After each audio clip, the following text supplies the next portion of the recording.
સાઉદીમાં ફસાયેલા 200 ગુજરાતીઓની વતન વાપસી। સાઉદી અરેબિયામાં ઉમરાહ કરવા ગયા હતા। યુદ્ધના કારણે તમામ ગુજરાતીઓ સાઉદીમાં ફસાયા હતા। ફસાયેલા તમામ લોકો અમદાવાદ એરપોર્ટ પહોંચ્યા છે। તમામને પરત લાવવા માટે ભારત સરકારે ખાસ વ્યવસ્થા કરી। જેદાહ ખાતેથી પરત લાવવા માટે ખાસ વ્યવસ્થા કરી। સ્વજનો સુરક્ષિત પરત ફરતા અન્ય પરિવારજનો ભાવુક થયેલા જોવા મળ્યા। મુસાફરો અને પરિવારજનોએ ભારત સરકારનો આભાર માન્યો છે। તો સાઉદી અરેબિયા કે જ્યાં કેટલાક ભારતીય લોકો ફસાયા હતા, અમદાવાદ એરપોર્ટ પર ગુજરાતના જે લોકો ફસાયેલા હતા એમનું આગમન થયું। પરિવાર સાથે તેમનું મિલન થતા ભાવુક દ્રશ્ય સર્જાયા હતા। જેદાહ ખાતેથી તેમને પરત લાવવા માટે ભારત સરકાર દ્વારા ખાસ પ્રકારની વ્યવસ્થા કરવામાં આવી। 200 જેટલા ગુજરાતીઓ સાઉદી અરેબિયામાં ફસાયા હતા, ઉમરાહ કરવા માટે ત્યાં ગયા હતા। સાઉદીમાં ફસાયેલા 200 ગુજરાતીઓની વતન વાપસી। जिद्दा एयरपोर्ट के थोड़ा आगे गांव के अंदर वहाँ बम बाटी हुई थी। फ्लाइट अब बंद हो गई थी।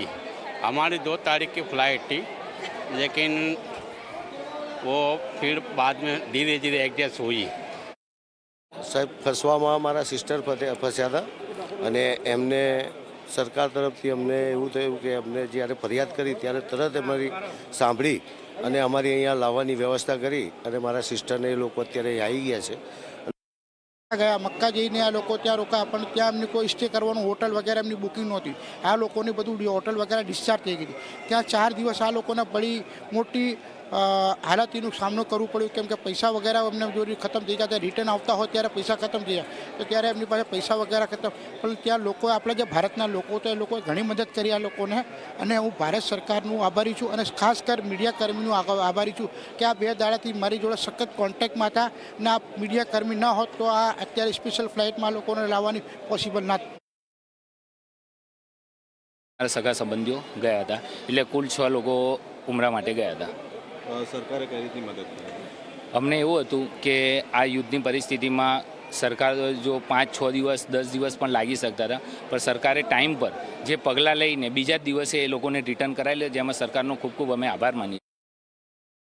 યુએસ, ઇઝરાયલ અને ઈરાનના યુદ્ધના કારણે ખાડી દેશોમાં જે અતિ ગંભીર પરિસ્થિતિ ઊભી થઈ છે, તેના કારણે સેંકડો ભારતીયો કે જે વિવિધ કારણોસર ગલ્ફ દેશોમાં ગયા હતા તે ફસાયેલા હતા, પરંતુ આખરે ભારત સરકારે વિશેષ વ્યવસ્થા કરીને આખરે એક ફ્લાઇટ જે છે તે અમદાવાદ એરપોર્ટ ઉપર મોડી રાત્રે પહોંચી ચૂકી છે। આપ જોઈ શકો છો, ઉમરાહની ધાર્મિક યાત્રા માટે ગયેલા અંદાજે 200 જેટલા મુસ્લિમ બિરાદરો જે છે તેઓ ત્યાં ફસાયેલા હતા અને તેમના આવવાની કોઈ સંભાવના પણ નથી, પરંતુ જે રીતે ભારત સરકારે ત્યાં સ્થાનિક દેશો સાથે કૂટનીતિક રીતે આખી જે પ્રક્રિયા કરી તે બાદ એક વિશેષ ફ્લાઇટ જે છે તે અમદાવાદ એરપોર્ટ પર પહોંચી ચૂકી છે। અને આપ જોઈ શકો છો, ખૂબ જ મોટી સંખ્યામાં આજ જે ઉમરામાં ગયેલા જે બિરાદરો હતા તેમના પરિવારજનો તેમને આવકારવા માટે અહીંયા ઉપસ્થિત થઈ ચૂક્યા છે। અને જેમ જેમ જે પરિવારજન અંદરથી બહાર તરફ આવી રહ્યા છે, તેમ તેમ તેમના બહાર ઊભેલા પરિવારજનોમાં એક અલગ જ પ્રકારની ખુશીની લહેર જોવા મળી રહી છે। તો કેટલાક પરિજનો છે તે ભાવુક પણ થઈ ચૂક્યા છે। એટલે ખરેખર